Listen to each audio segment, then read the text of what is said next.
Roll call 219 here, and we're going to shoot Diamondback's offering. This is the DB9. It's chambered in 9mm.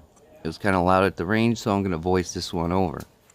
This is like a little pocket gun, a deep concealment type of deal.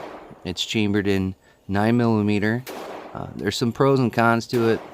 I got it for about 190 bucks at my shop. It's a pretty decent deal. One of the pros is it's chambered in 9mm, and you can really conceal it well. It's basically, it just disappears in your pocket or in your coat pocket.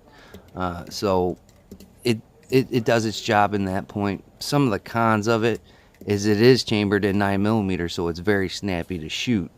Another one is the ergonomics of the gun are not great. Another con of this gun is the sights. The sights are very poor. They say you can change those sights out and put Glock sights on it, but I mean, who wants to spend an extra $100 for like a little budget gun to put some Glock sights on there? I guess if that's your preference, you can do that. Me, I don't see any kind of me going that route with this gun. Another pro of this gun is it shoots fairly well for what it is, and the trigger reset isn't bad.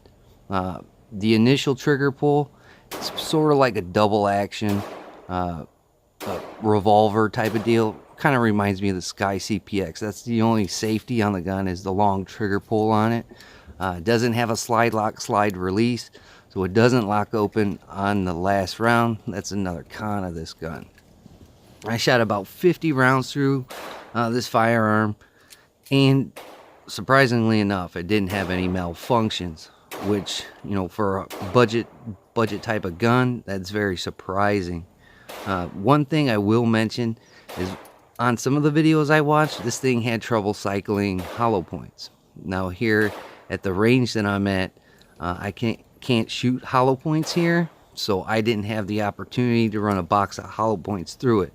Also, it says right in the manual and on a tag of the firearm that you can't use plus P ammo in it, which is another little bit of a downside of this firearm.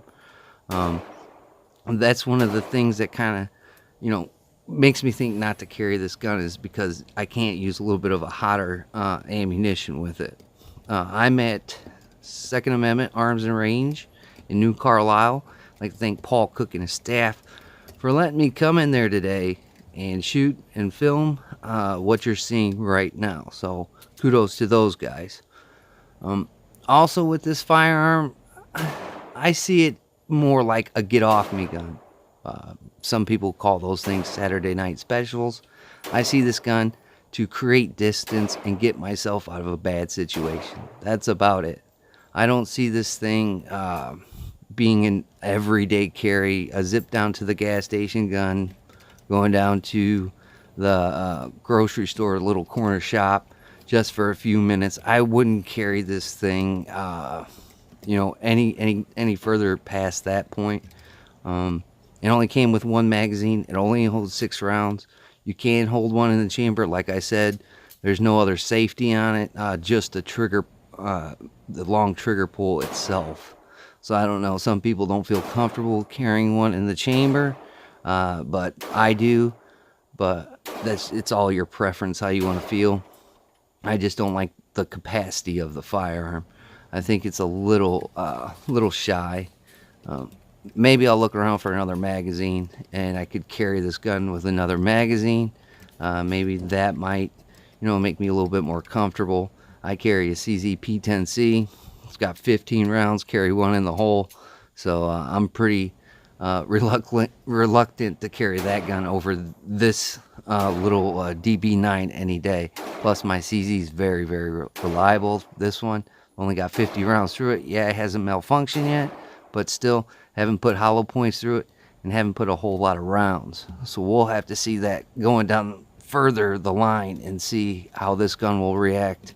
It's not built to shoot 1,000, 2,000 rounds out of, but as long as I can get about 500 rounds through this gun, I feel a little bit more comfortable, and maybe put it in a spot in the house in case I don't have a firearm on me. Somebody gets into the house, I'll have, and if I'm in that specific section of the house, I'll have a firearm to protect myself and the family that's here that day. So my suggestion is do your research, watch the videos on whatever platform you choose to do, heed the warnings, and then make your decision. Mine, so far, I'm not disappointed in the firearm, but I do have some questions that need to be resolved with it. So the next few days, I'm gonna put another box of Full Metal Jackets through it, run the hollow points, and then we'll see where we go. We can go from there. So I'd like to thank everybody for watching my videos, subscribing to the channel. I greatly appreciate it. Like, comment, subscribe, share your favorite gun content through the internet. And like always, guys, I'll catch you on the next one.